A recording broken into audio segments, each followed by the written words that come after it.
Rain will then start to spread south during Friday. A few more showers then on Friday across parts of England and Wales. Behind this line of rain, brighter skies, but yet more showers packing into western Scotland. Again, it's likely to be pretty breezy, but again, we'll see some sunny spells. That line of rain, another cold front that swings through. Still some showers to come during Friday night, but this is an area of high pressure that at the moment promises most places a dry day on Saturday.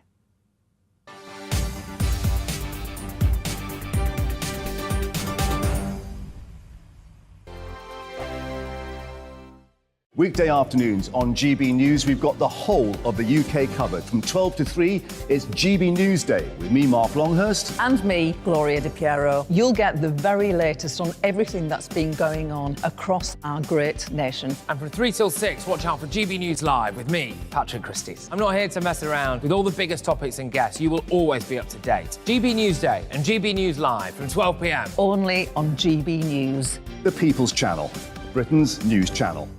Hello there, it's Eamon Holmes here from Breakfast on GB News. We're not just on your television and your screens, you know. We're on DAB plus digital radio, so you can listen to your favourite shows on the move. If you've not yet listened to GB News Radio, it's very simple. We're on your radio player and TuneIn apps, on your smart speaker, phone or tablet, or online at gbnews.uk. Take us with you wherever you go. GB News Radio. You never have to miss a moment of the People's Channel.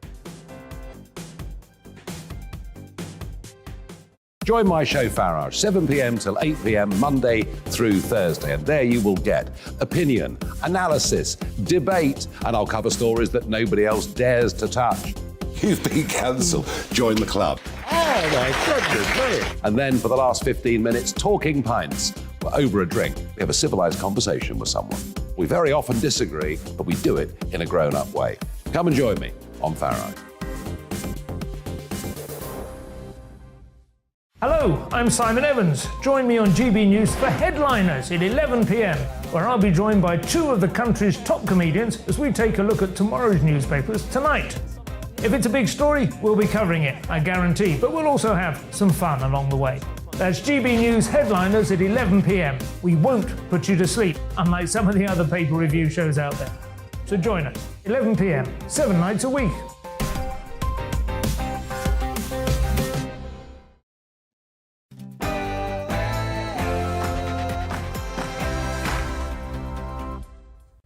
Hello there, it's 6 o'clock. I'm Michelle Dewberry and this is Dewbs & Co. Well, there you have it. The Tory party conference is over. Liz Truss taken to the stage earlier and talking tough. The mocking of her, though, continues. Look, the woman has been in power for just 28 days, and 10 of those, by the way, were paused because of mourning for the Queen. I say, pack it in now, everyone. As a country, let's unite behind her and give her a chance. What say you? And strikes got a big mention, didn't they, this week? Not least, of course, that there were more today. The Tories want to make it harder for strikes to take place. Are they right on that or wrong? And the World Cup this year, we all know by now, controversially taking place in Qatar. Now, there's lines and lines and lines of people queuing up to condemn this decision, queuing up to criticise Qatar for many reasons, their working practices and so on and so forth. We see things, don't we, like kit manufacturers saying that they're going to protest against many of the wrongdoings in Qatar by doing things like blanking out their logos on the shirts. But hang on a second, if indeed you are so perturbed by what's going on over there, and I don't blame you for that, by the way, why aren't you just boycotting the event altogether? Why are you happy to make money from it? If you ask me, it's rank hypocrisy. What do you say to that? We'll have all of that to come and more, but first, let's get ourselves up to speed with tonight's latest news headlines.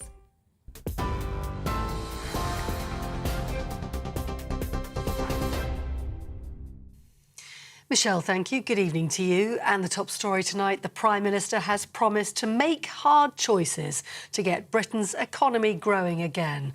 And a warning, if you're watching on TV, this story does include some flashing images.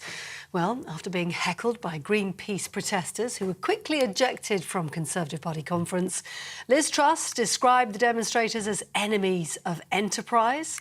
Party members responded with applause, showing their support, and she went on to reassure both the party and the supporters in the room that the Chancellor and the Prime Minister are in complete lockstep with one another. I have three priorities for our economy: growth, growth and growth.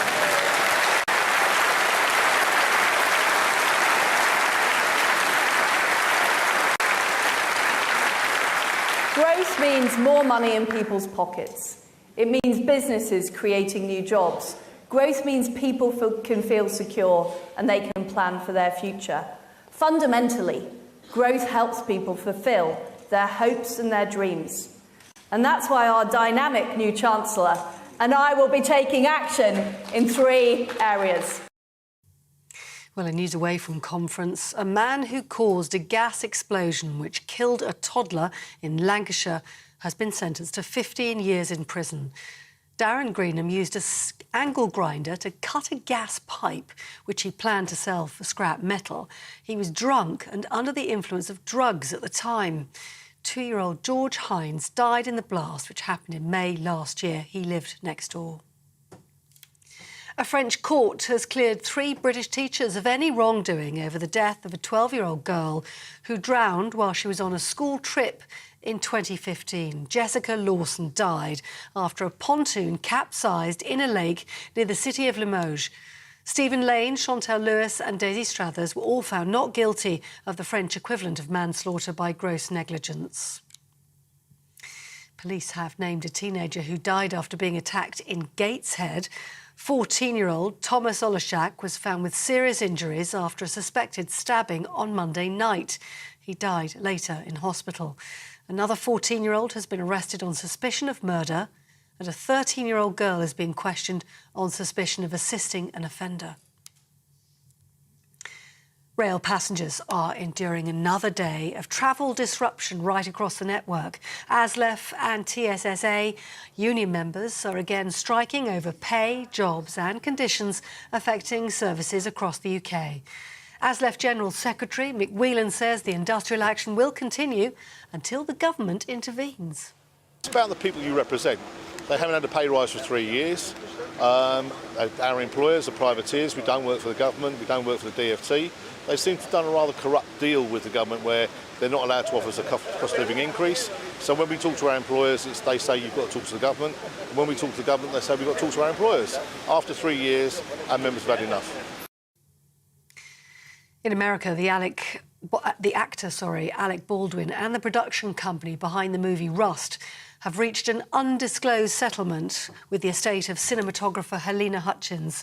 Miss Hutchins was killed on the set of the film in October last year after a prop gun Mr. Baldwin was holding discharged.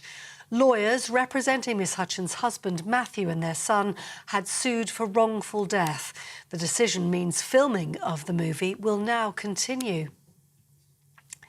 A fight scheduled to take place between Conor Benn and Chris Eubank Jr. has been stopped by the British Board of Boxing Control. The sports governing body ruled that Saturday's bout was not in the interests of boxing after Mr. Benn tested positive for trace amounts of a fertility drug. He's insisting he's a clean athlete and that Saturday's fight will still go ahead.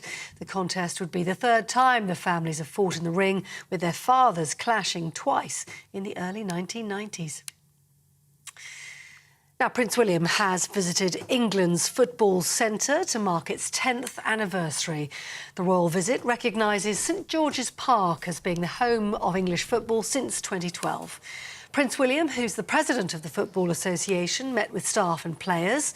He also spoke with England manager Gareth Southgate to discuss the team's preparations for the World Cup.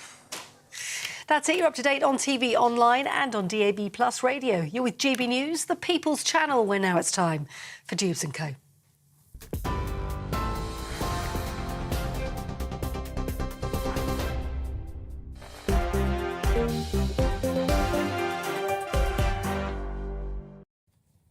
Thanks for that, Polly. Well, I'm with you till 7 o'clock tonight and keeping me company. My panel got a new face to Dewbs & Co. You know how we like them, don't you? Oscar Redrop, who is the former advisor to Boris Johnson. Good evening to you. Welcome. And the man that changes his hair colour more often than I don't know what, also known as the author and journalist James Bloodworth. Good evening to you too. And you know the drill on Dewbs & Co, don't you? It's not just about us here, it's about you at home as well. What is on your mind tonight? What do you think to the stories that we will be discussing? If you just joined us, a quick recap. We're going to look back at the Tory party conference. I'm asking, come on now, everyone. Surely it's time, whatever you sit, whatever you think, to unite behind Liz Truss, isn't it? And I want to get into the strikes tonight. Should it be harder for people to strike or not? And I want to talk about the hypocrisy around the World Cup. Quite frankly, I'm sick and tired of people and brands coming out to condemn the Qatar regime and all of the wrongdoings, which, by the way, I agree with. I think that much of the goings-on are horrendous. But it doesn't stop there, because the people and the brands that seem to be doing the criticising seem to me to be the exact same people and brands that are making money from their involvement. None of it washes with me. Where do you sit? Tell me. GBViews at gbnews.uk is the email. You've already been emailing in. Some of you not mincing your words tonight. Robert, you're not messing around. You say, Michelle, arrest and ban the strikers. We need some kind of Chinese and Russian-style police response. Goodness me, that's a little bit harsh. Maybe people at home agree with it. I don't know. Tell me. What else? Many people say, yes, we do indeed need to unite around Liz Truss. I feel that very strongly tonight. David is saying, basically, sport is all about flying the flag and reaching out, showing your colours. So what does it matter if people want to wear grey? He says, it doesn't really make much of a difference, these protests against the World Cup. So I want your thoughts on all of that. But tonight, our first top story, Liz Truss, taken to the stage tonight, of course, for the final day of the Tory party conference. She came out, by the way, to Moving On Up by the M People. Did you see it? The person that wrote that song or was involved in it is not happy about that at all, has taken to Twitter and has been criticising the party's use of that story. Anyway, she got through the speech fine. She got even through the protesters fine. And she had her mantra, growth, growth, growth. I do love my whole accent when I try to pronounce the letter Ers. Anyway, where do you stand on it? So I'm going to start with you, Oscar. Are you energised by your party conference? Well, I think on a really kind of human level, I was impressed by Liz today because, you know, the Prime Minister, whatever which way you look at it, has had a really, really almost traumatically difficult start. And I think she showed a fighter. She showed that she can be a fighter, and I think there was a strong instinct there that came out.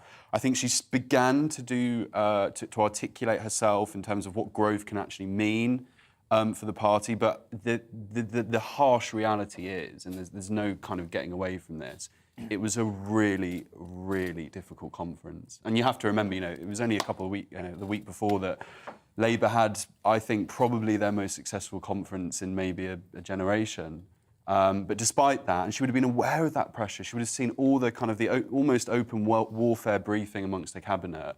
And she took to the stage today, and there was a defiance and a fighting spirit there that I think will have at least held back the difficulties she's been experiencing for the next few days, maybe until they will come back to Parliament. I've got To be honest, that is not the most enthusiastic endorsement that I have heard of from a Tory about this is your new leader.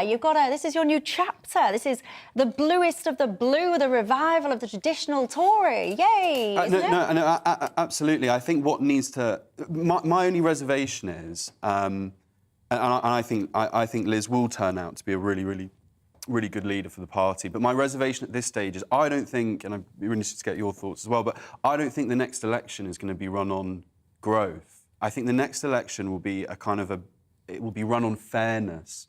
It will be fairness. Do people feel like life is fair to them at the moment? And I think growth is almost the mechanism to ensure fairness. But on the doorstep, if the Tories are banging on people's doors saying, we're growing, we're growing, we're growing, and people are saying, but I want fairness, I think that's a really good wedge position for Labour to take. And that would be my concern as a... So just give me a quick, before I move on to James, just give me a quick, out of 10, 10 being, never been happier with my party, where are you?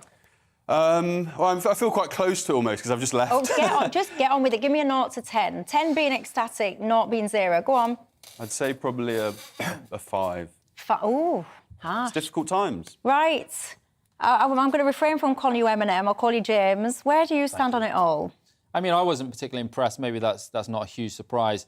I think, as has been mentioned, the mantra of growth, growth, growth, I think it's a little bit too esoteric. So it reminded me of some of Ed Miliband's old speeches as Labour leader, where he would talk about things like predators, like capitalists, predators versus, I've forgotten what it was. But, I mean, we understand as political obsessives what she means by growth, but I think on the doorstep, people will want more reassurance what she's going to do for the cost of living, what she's going to do about the cost of their mortgages. And I didn't see...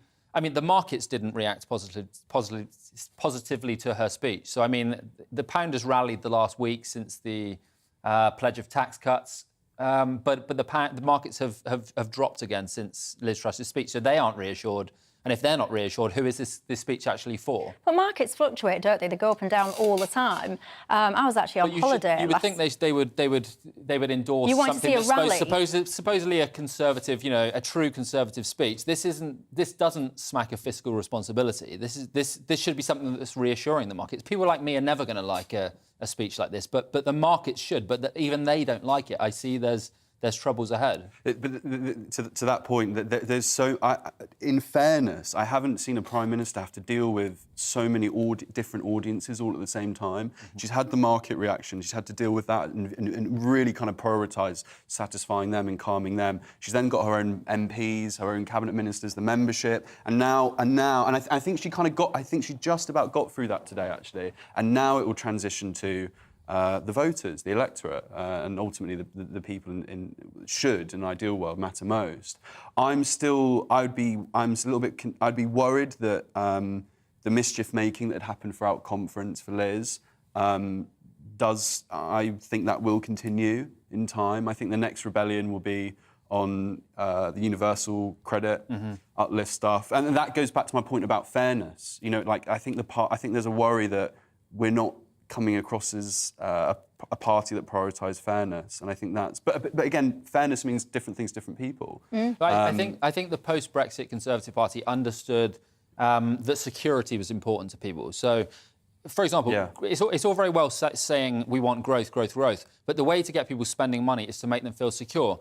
What's happened on mortgages the last 2 weeks, that'll be making people feel more insecure.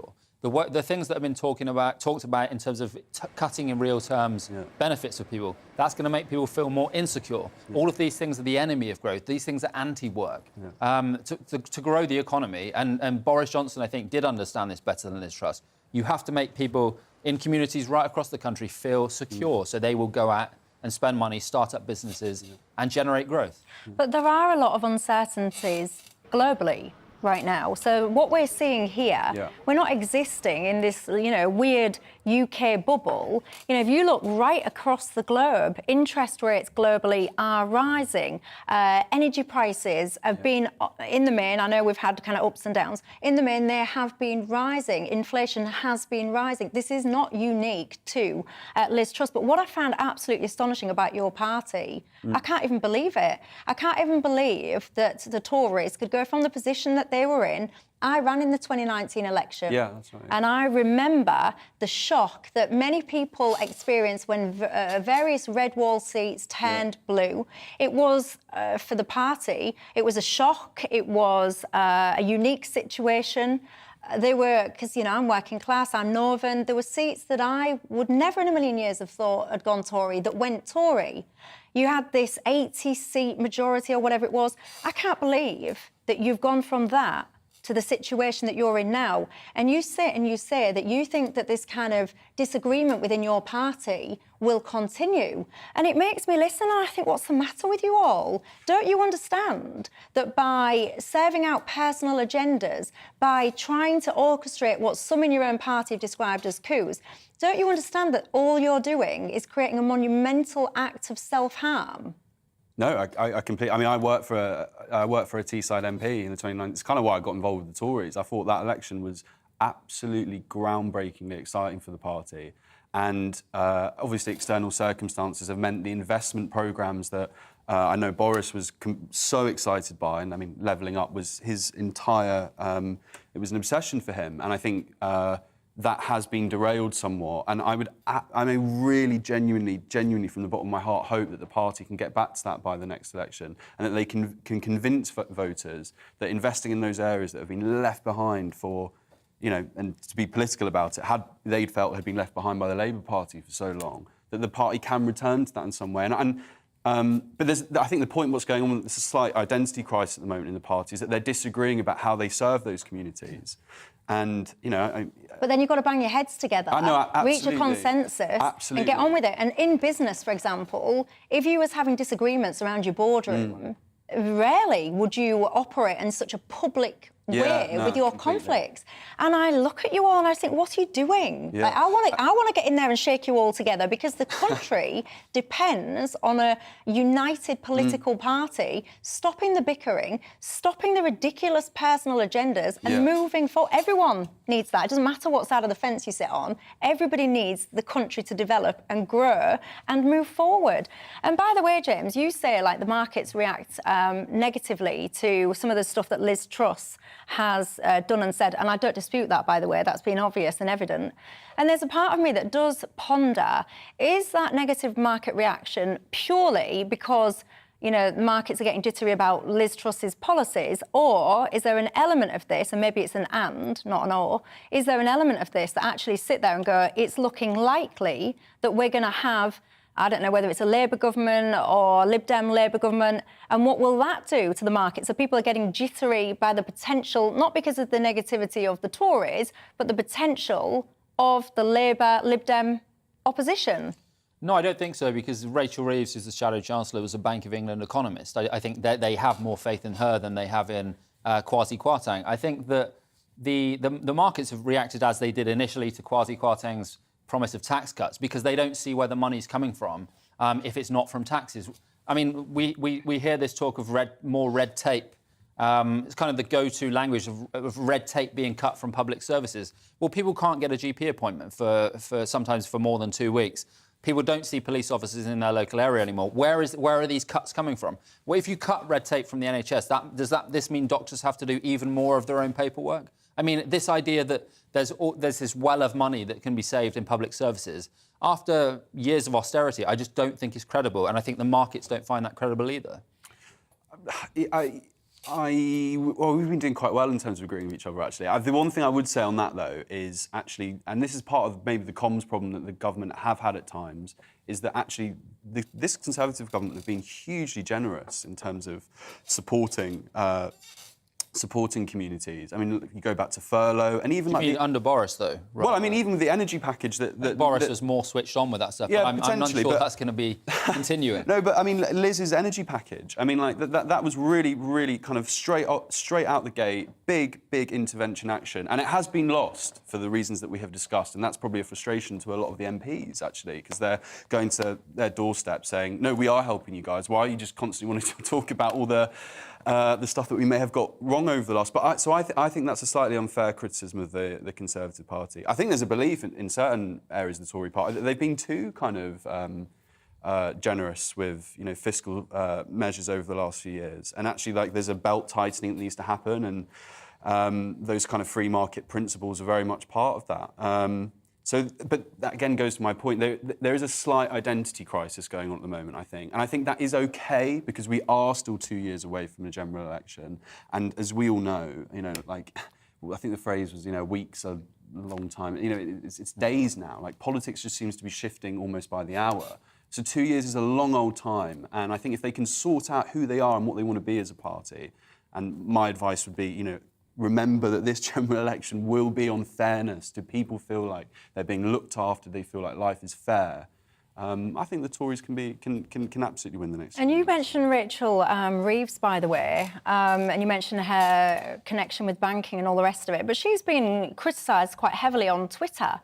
She put a tweet up saying the fact the Bank of England has had to step in with a £65 billion bailout with taxpayer monies is deeply shameful.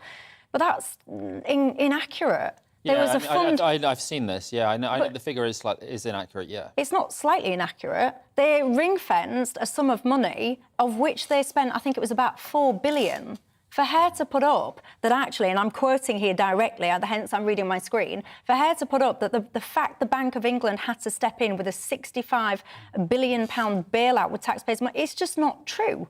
And she's repeatedly being called out But on they that. did have to step in because the economy was at risk of melting down, people's pensioner funds last week. The government, Kwasi Kwarteng essentially, his announcements 2 weeks ago, I think it was, the Bank of England felt it had to step in because it felt like there was going to be a run on people's pensions. I mean, I agree with you in terms of Rachel Reeves' tweet, but I think the important issue here is that the Bank of England had to intervene because it didn't trust the Chancellor to protect people's pensions. And also, there was other reasons, more complex reasons for that. There was lots of things about risk management in some of those funds, some of the ways that those funds had been kind of leveraged or geared, whatever terminology we want to use. So there's more complex reasons than that. What I'm saying is, I think these are very frightening times for an awful lot of people. I think it doesn't matter who you are, many people are anxious. And I think there has to be a collective responsibility from politicians of all sides, from the media of all sides, not to try and frighten people unnecessarily. I think accuracy matters. I think language matters. I think trying to quash fears instead of, instead of trying to inflame fears, I think it's so important. And I worry that much of that is not happening, which is why I mentioned things like that tweet, because you can't make statements that, £65 billion has been bailed out. It's just not true. The figure was about 4. I'm not saying that's fine, by the way. It's self-discrediting when people do that. I agree with you. But I don't think we don't live in a one-party state. It's not the media's job to act as cheerleader for the government. If there are people out there who are genuinely concerned about things like universal credit, about their mortgage, about getting on the housing ladder, about paying their rent, and I think it's the media's job to echo that sentiment, and it's politicians' job to respond to that. It is a challenge moving forward for Labour, though. I mean, they are a hell of a lot more electable than they were a couple of years ago. That is completely undeniable, and Keir Starmer and his front bench should take a lot of credit for that. But as they reach for power and as we get close to that next election, examples that you've just shown there, I think we may still see more and more. And I think it is slightly, amongst the commentariat, there's this view now that, Labour are really trusting the economy, the Tories are no longer trusting the economy. If either party take that on face value, I think that's a real mistake. I think Labour is the scrutiny and the absolute spotlight of that media election, that general election, and the media will place on them. They do have to tighten up, and they still have a lot to do to prove to, I think, normal people that they are competent with the economy and can be trusted. I think that's fair. Well, there you go. We ended on a point of agreement. That's nice, isn't it, everyone? Tell me your thoughts on all of this. You've been getting in touch. Phil is saying that you're calling out what you're calling pretty disgusting behaviour from a variety of MPs within the Tory parties. You're saying some of them should have their whips removed. I'm saying, are they not realising the monumental act of self-harm? I can't get my head around it. Don't they see what's going on? Are they really that kind of... I won't use the word I was going to use, everyone. Bernard says, Michelle, why can't people be patient? She's only been PM for a few weeks and only time will tell if she can succeed. 28 days, actually, Bernard, 10 of which, by the way, were dedicated over to mourning of the Queen. Less than a month. It feels like a lifetime, I imagine, if you were to ask her. Ian, again, saying the best thing Liz Truss can do for some of her party is to remove the whip from them. Malcolm is saying, what are they going to do about... Malcolm is saying, why do we keep hearing people ask what are they going to do about our mortgages? He says, when mortgage rates were about 15%, there were no help from the government then, so why should there be lots of help now? Doug says, the Tory party seems to be on a slow implode, resulting in losing the next election. In his mind, Patricia says, for goodness sake, everyone, give the Prime Minister a chance. Hear to that. Right, going to take a quick break. When we come back, I want to talk to you about strikes. Yet another one today. Tories want to make it harder for people to go out on strike. Is that right or wrong? Tell me, and I'll see you in a couple of minutes.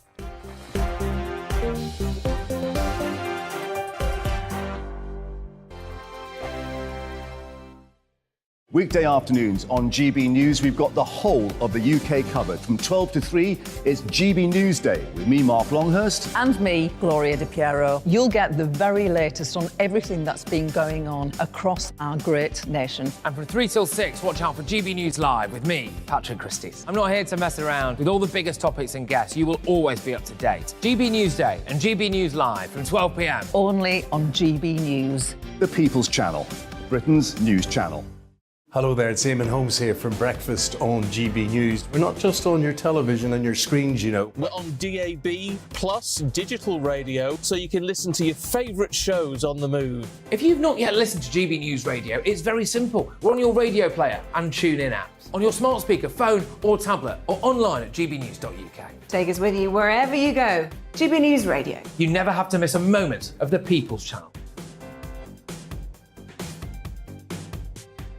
Join my show Farage, 7 p.m. till 8 p.m. Monday through Thursday. And there you will get opinion, analysis, debate, and I'll cover stories that nobody else dares to touch.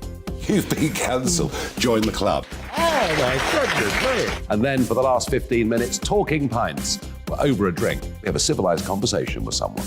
We very often disagree, but we do it in a grown-up way. Come and join me on Farage. Hello, I'm Simon Evans. Join me on GB News for Headliners at 11 p.m, where I'll be joined by two of the country's top comedians as we take a look at tomorrow's newspapers tonight. If it's a big story, we'll be covering it, I guarantee, but we'll also have some fun along the way. That's GB News Headliners at 11 p.m. We won't put you to sleep, unlike some of the other paper review shows out there. So join us, 11 p.m, 7 nights a week.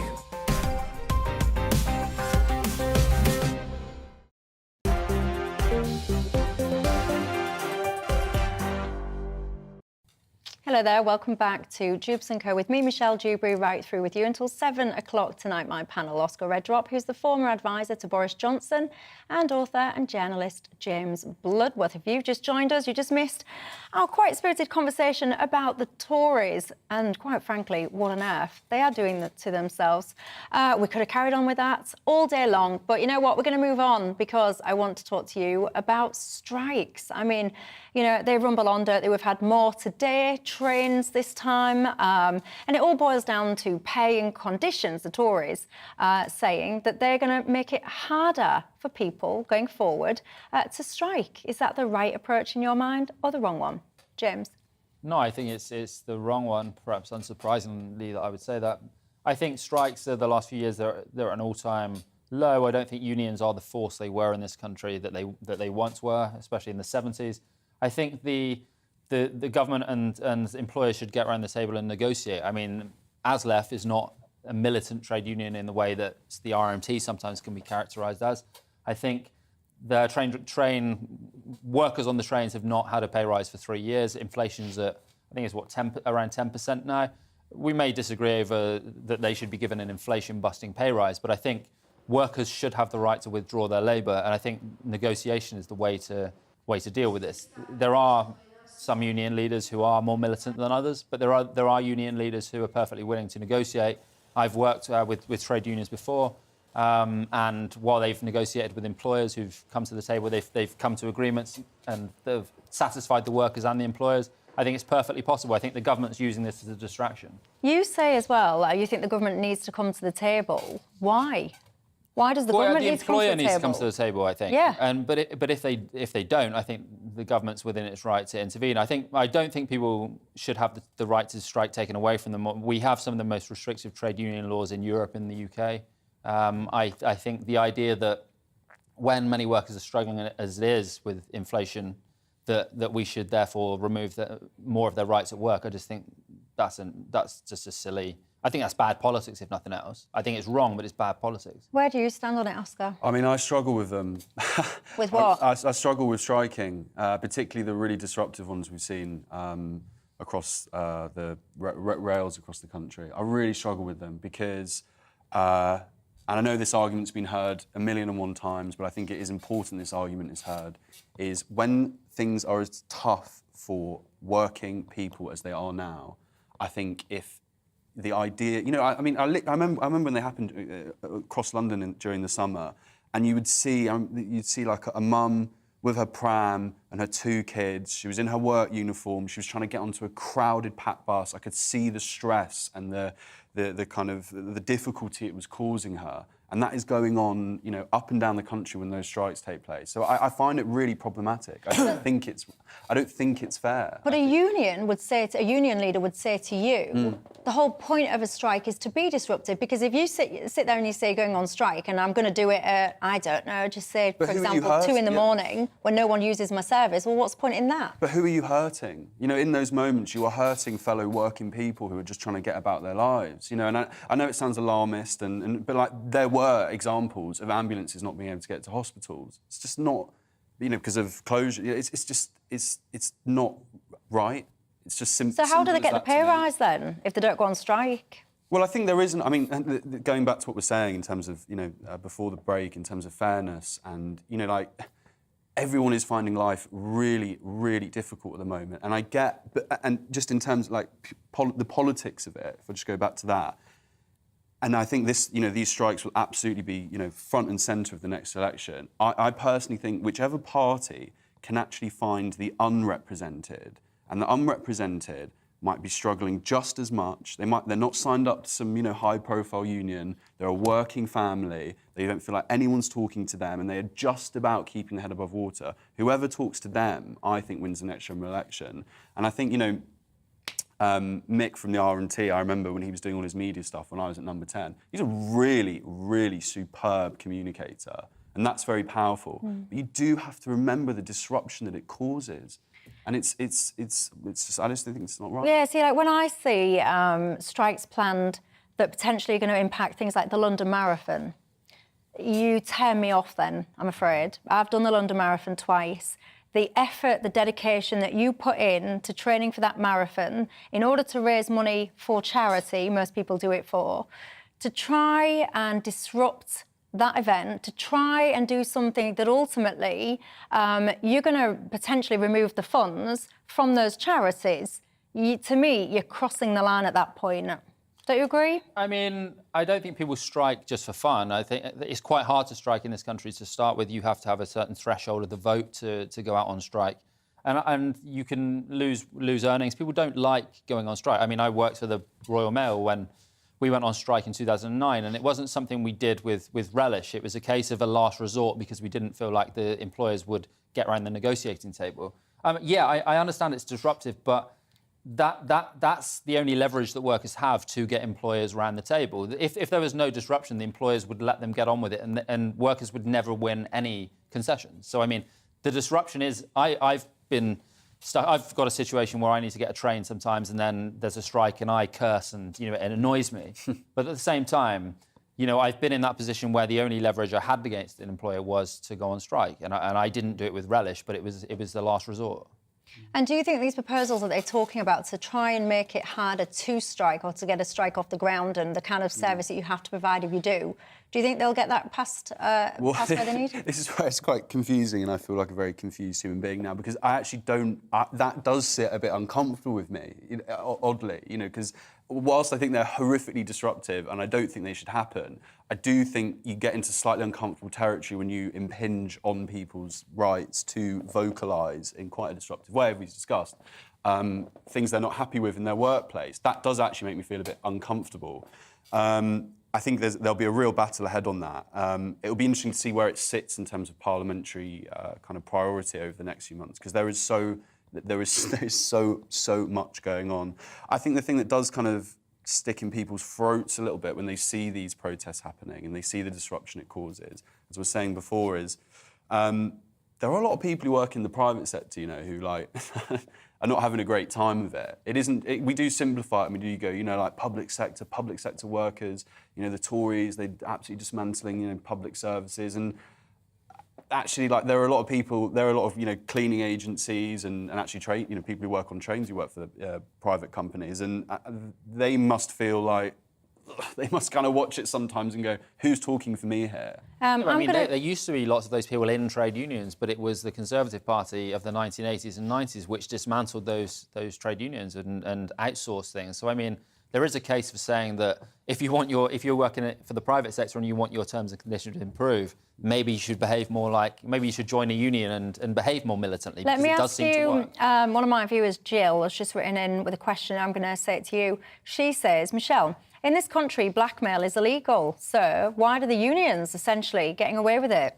Because you have the right to withdraw your labour. We have labour laws in this country. It's not blackmail. It's You withdrawing also- your labour. I mean, we have employment protections. And I think there's a nuanced point that was made. Hang on, what would you say don't back? have to agree with the strike. I can almost hear Jill support the shouting rights. back. I can almost hear you, Jill, all the way from here. She says blackmail is illegal, so why are you getting away with it? You're saying, well, you've got the right to strike. Should you be able to force somebody to work for you? No, but Jill, you're probably shouting at your screen, if not other people, will be saying, well, if you don't like your terms and conditions, you don't like your pay, go get another job.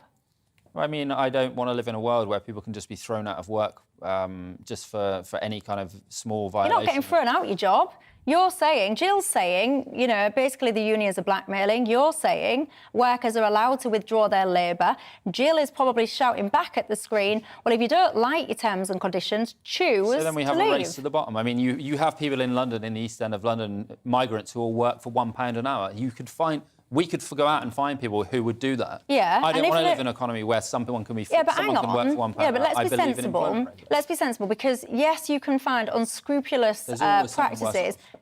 Yeah, but you can't work for £1 an hour legally in this country. If an employer tried to hire whoever these people are that would work for £1 an hour, they wouldn't last very long because you've got minimum wage legislation in this country. I agree. But So- by this logic of the viewer, I mean, the same logic, you could get rid of all that legislation, because if you don't like it, go and work for someone else. I do sometimes think it'd be quite smart if the quite high-profile union bosses, if they came out and actually, and this may sound a bit counterintuitive, and maybe I'm just living in a complete fairy tale land that doesn't exist, but I think sometimes it'd be quite powerful if they came out and said, we're actually dropping the strikes. Like, we are not striking as previously organised, because we recognise the disruption it's causing to actually the people that, even though they might not be part of our union, but the demographics that we're actually representing and want to serve. However, we want X amount of meetings with the government, we want employers, we want, why this, why... I actually think that would be a much more powerful kind of communication tool to the public,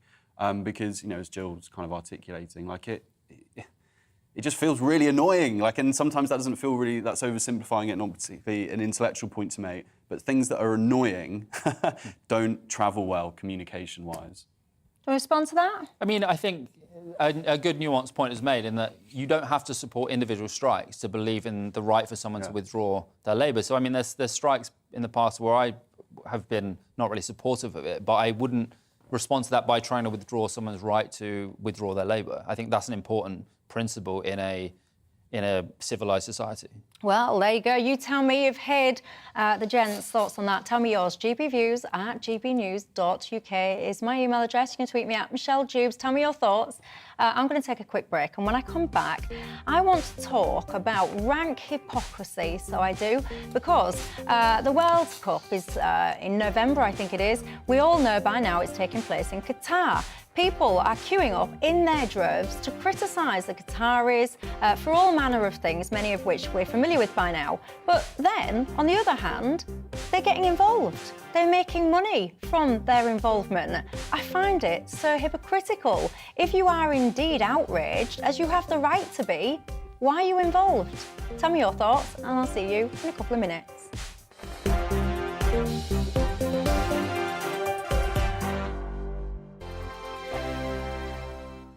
Weekday afternoons on GB News, we've got the whole of the UK covered. From 12 to 3, it's GB News Day with me, Mark Longhurst. And me, Gloria Di Piero. You'll get the very latest on everything that's been going on across our great nation. And from 3 till 6, watch out for GB News Live with me, Patrick Christys. I'm not here to mess around with all the biggest topics and guests. You will always be up to date. GB News Day and GB News Live from 12 p.m. Only on GB News. The People's Channel, Britain's news channel. Hello there, it's Eamon Holmes here from Breakfast on GB News. We're not just on your television and your screens, you know. We're on DAB plus digital radio, so you can listen to your favourite shows on the move. If you've not yet listened to GB News Radio, it's very simple. We're on your radio player and TuneIn apps, on your smart speaker, phone or tablet, or online at gbnews.uk. Take us with you wherever you go. GB News Radio. You never have to miss a moment of the People's Channel.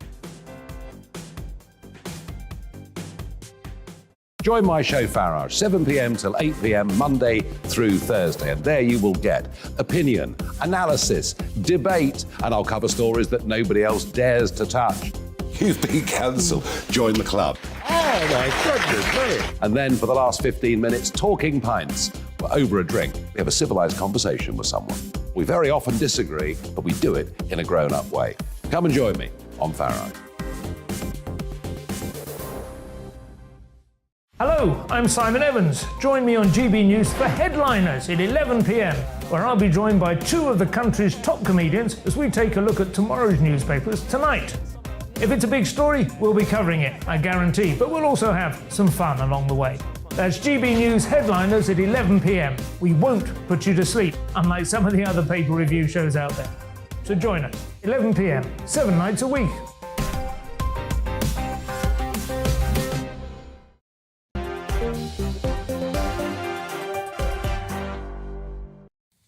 Hello there, welcome back to Dewbs & Co with me, Michelle Dewberry, with you until 7 o'clock tonight. Keeping me company, my panel, we've got Oscar Edrop, who's the former advisor to Boris Johnson.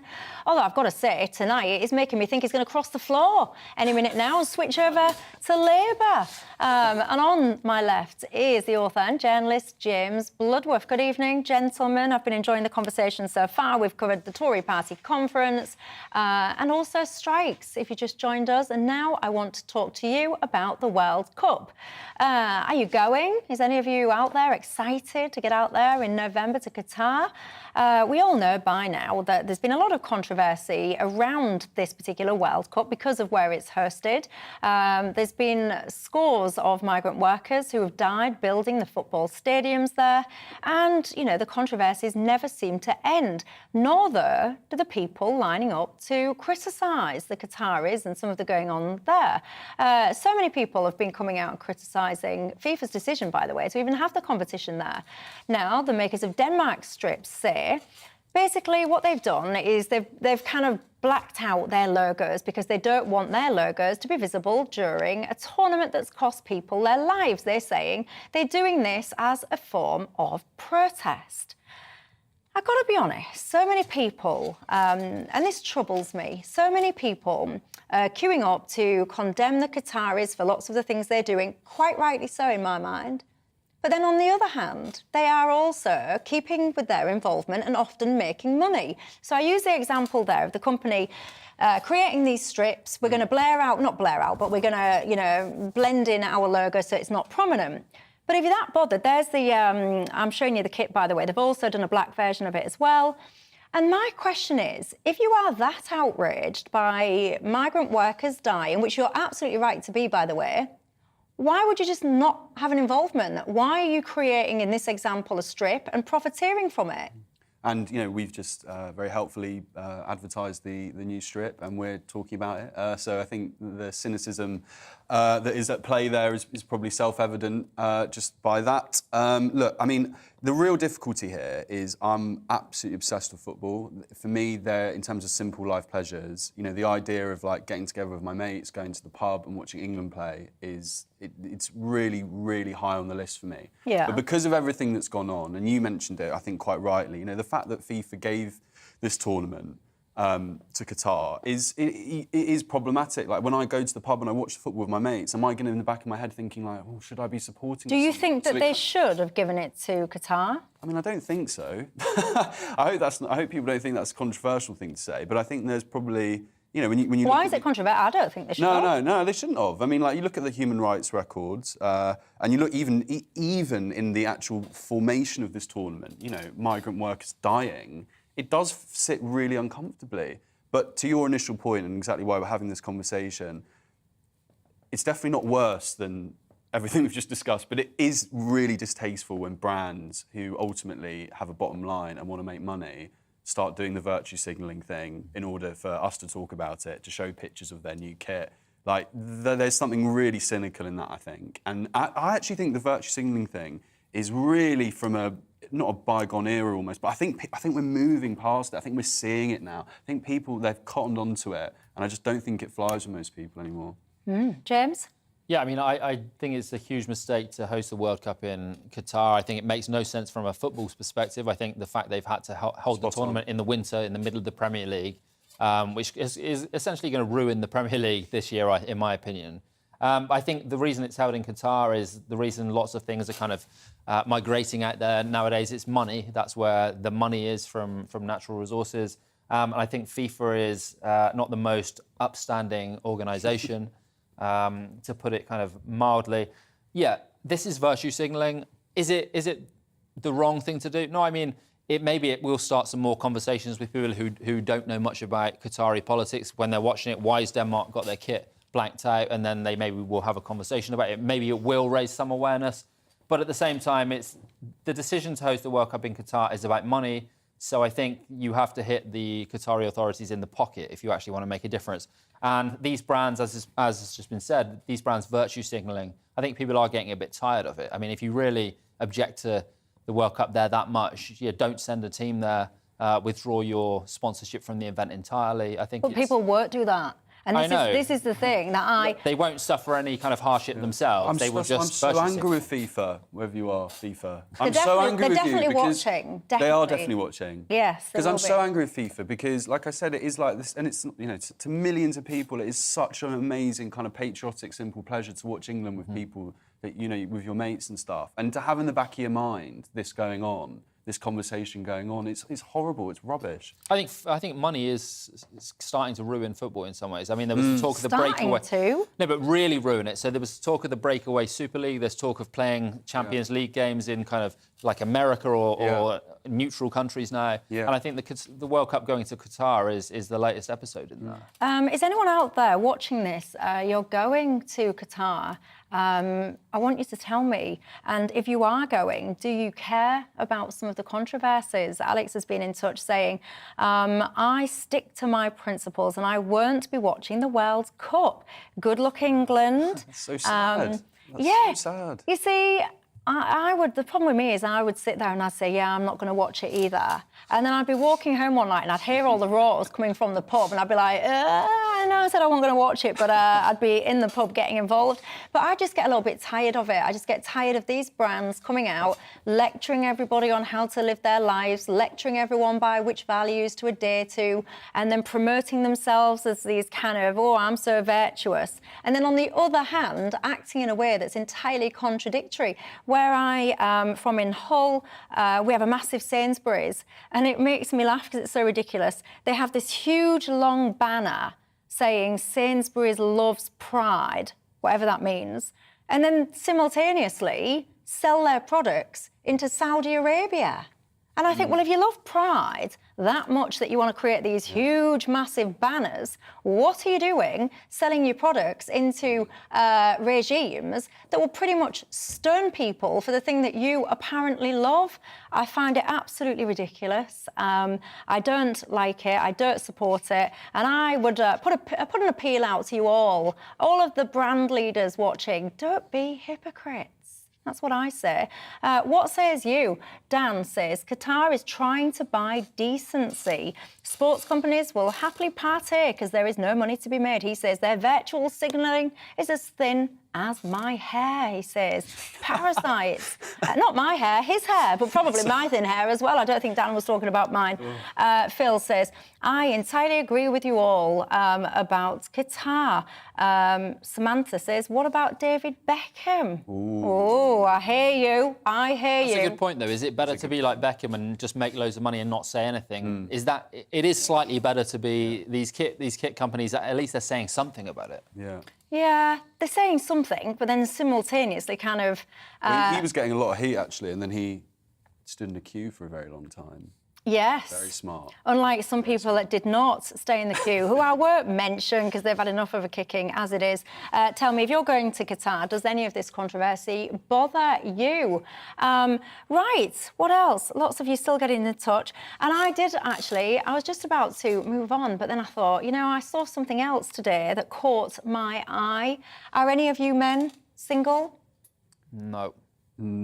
Yeah. Hang on. How complicated a question is that? It's supposed to be either yes or no. Well, I'm seeing someone. Yeah. Oh, right. OK. Well, anyway, listen, I'll tell you why. There was a dating coach today. It caught my eye, and they had some top tips for men. So if there's any men out there that are dating, that want to be dating, a couple of people on my panel, one of them, they don't seem to know which camp they're in when it comes to singledom or not. But if you are firmly single and you do want some tips, on a dating site, gentlemen, if you ever find yourself on a dating site going forward, the tips are as follows. They're very simple. This is what you don't do, single men. Don't take a bathroom selfie with a dirty mirror in your background. Don't stick any fingers up in your pictures. Why would you do that in the first place? Don't have birds using your shoulder as a perch. Who would do that? Would you have birds using your shoulder as a perch on a dating site? I don't think I do that. You wouldn't? Don't put pictures up of your messy, disorganised, dirty living spaces. You wouldn't do that, would you? You would never even have a dirty, disorganised... Never, to be fair. Never lay with ruffled sheets trying to look seductive. No, that never works. That's never a good one, never. Don't put pictures of your kids up, apparently. That's a no-no as well. Who knew? It's all changed, hasn't it, from the days that I was on a dating site. Lawrence Fox joins us now. Lawrence, you're up at 7 o'clock. I was going to start asking you about dating site selfies, but I won't. I'll just ask you instead. What have you got for us at 7? We're not doing dating sites tonight, Michelle, but... That's a shame, Lauren. Do point me in the right direction. Anyway... tonight we're talking about Liz Truss's speech, as we have to. We're talking about a very brave NHS nurse who is suing the NHS, and we will be talking pints with Mick Mulvaney, Republican advisor to Donald Trump. Oh, well, that sounds very good. We shall see you at 7. Time flies, doesn't it, gentlemen? Time absolutely flies.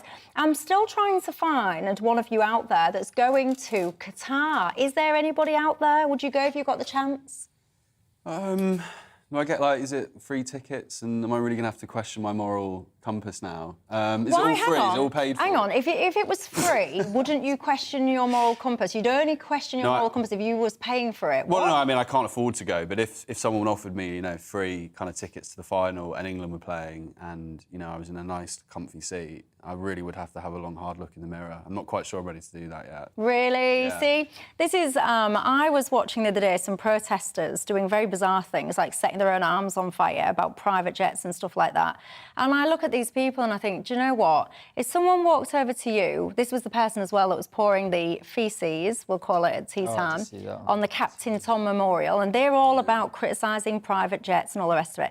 And I look at them and I think to myself, do you know, if someone came over to you and said, listen, guys, I've got a beautiful private jet, I will stick you on it, give you a luxurious experience, I'll send you out to the south of France for a long weekend. I bet my bottom dollar that these guys would not say, no, thank you, it's against my principles. Am I being a bit harsh? I mean, if you had faeces poured all over you, I mean, that would be quite an appetising offer. But, I mean, I don't think everyone's corruptible. What? I think some people do live, like, modest, ascetic lives and don't need those material things. I don't think everyone's completely corruptible. But there is double standard with celebrities.